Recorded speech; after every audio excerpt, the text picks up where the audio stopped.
Hello friends, welcome to Vishnu IAS. This is Rajkumar. Today we are going to discuss the Hindu newspaper analysis of June 12th, 2025. That is today's newspaper that we are going to do.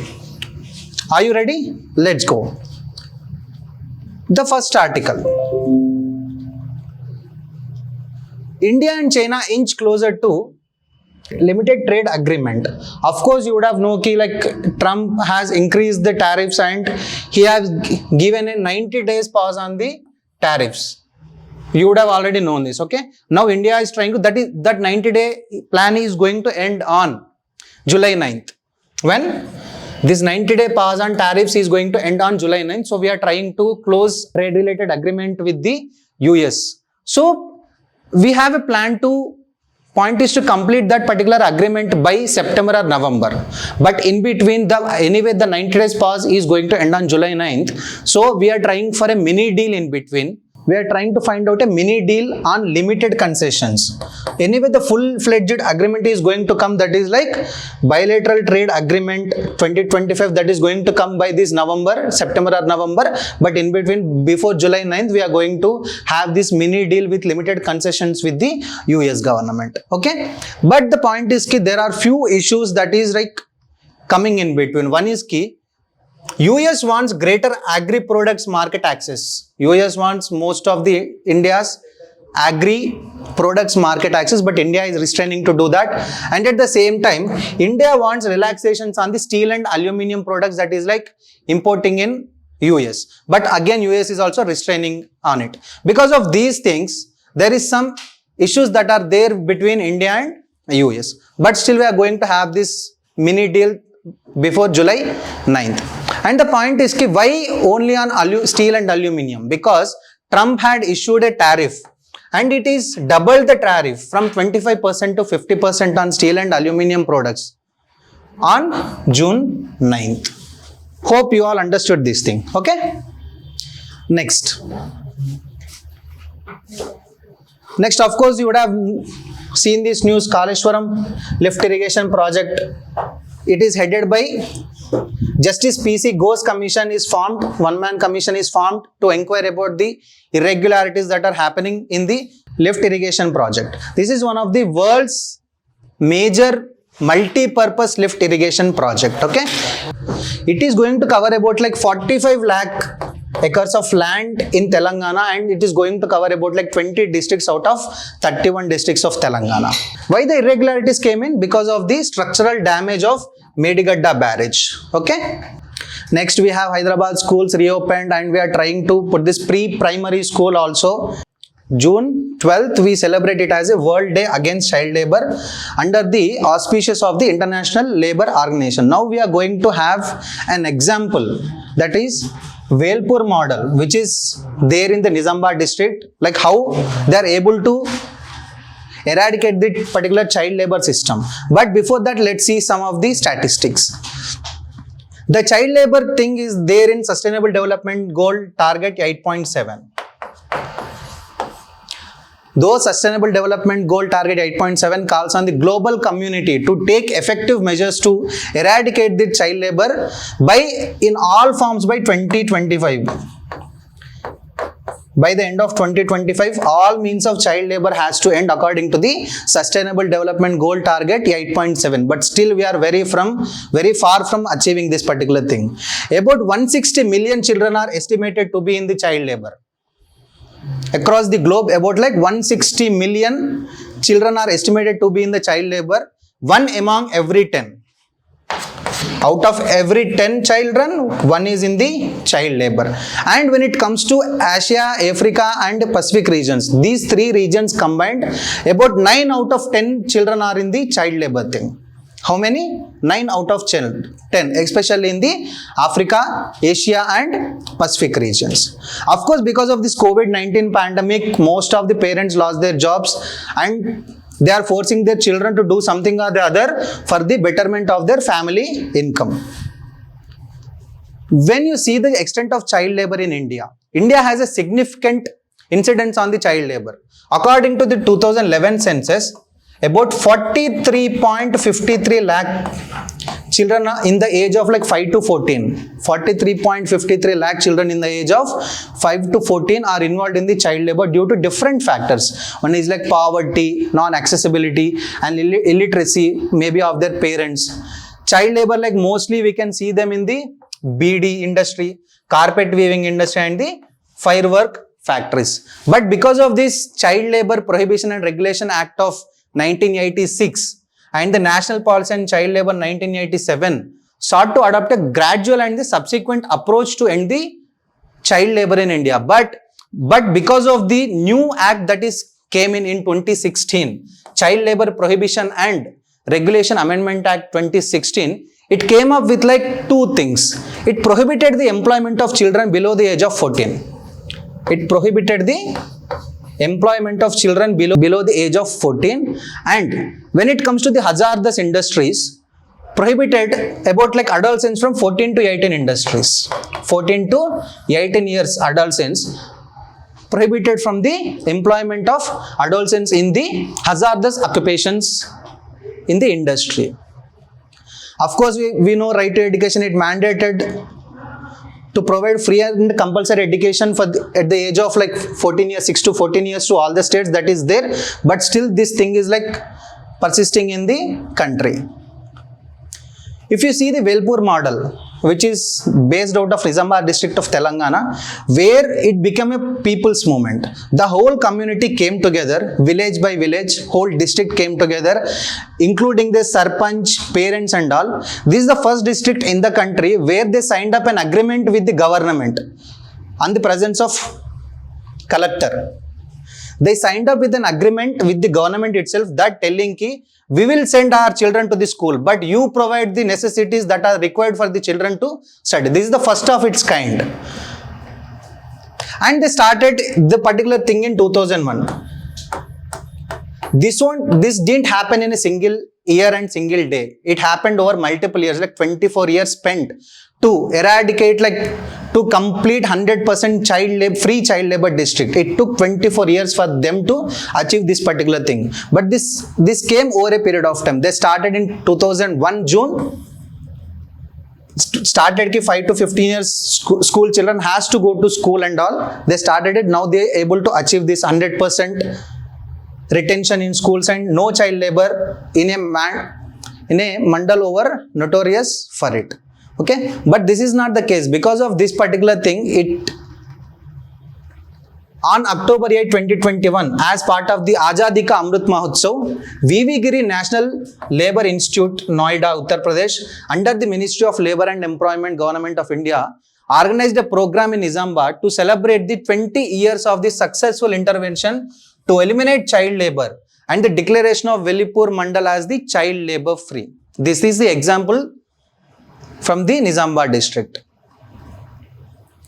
Because of this particular, so many international organizations, even ILO, made it clear that so many institutions came to on ground in Velpur district to check this particular thing. Okay. Next we have, most of you know that there is a G7 summit that is going to happen from June 15 to 17. We are not there in group 7 countries, but still Canada Prime Minister Mark Carney called on the Prime Minister Modi and asked him to come for this G7 summit because the whole world is recognizing India as a global economic power. Of course, we are not a member of that particular G7, but still we are recognized as a global economic power and we got that special invitation status. Of course, there is a delay. There is a delay in invitation, but this happened because why? Canada was like the previous Prime Minister Justin Trudeau, who directly accused India of killing this Hardeep Singh Nijjar, right? And other Indian diplomats as well. Because of that is a gap that came in, but Mark is going to cover that up now. Most of the connecting bridge, the rail link will bring Kashmir closer to the rest of India. We always tell ki the geographical extent from Kashmir to Kanyakumari, but till now that is not going to happen. But with this particular link of Udhampur, Srinagar and Baramulla rail link, we are able to connect this particular 272 kilometers project which has been 28 years in the making. The Kashmir Valley has been connected to the national rail link. Because of this particular link, rail link, we are able to connect from Kashmir to Kanyakumari. Recently we inaugurated this Marvel Chenab rail bridge that stands 35 meter higher than the Eiffel Tower. Chenab bridge, which stands 35 meter higher than the Eiffel Tower, is the world's highest arch bridge at 359 meters above the river bed. Spanning 1315 meter, it will endure wind speeds up to 260 km per hour.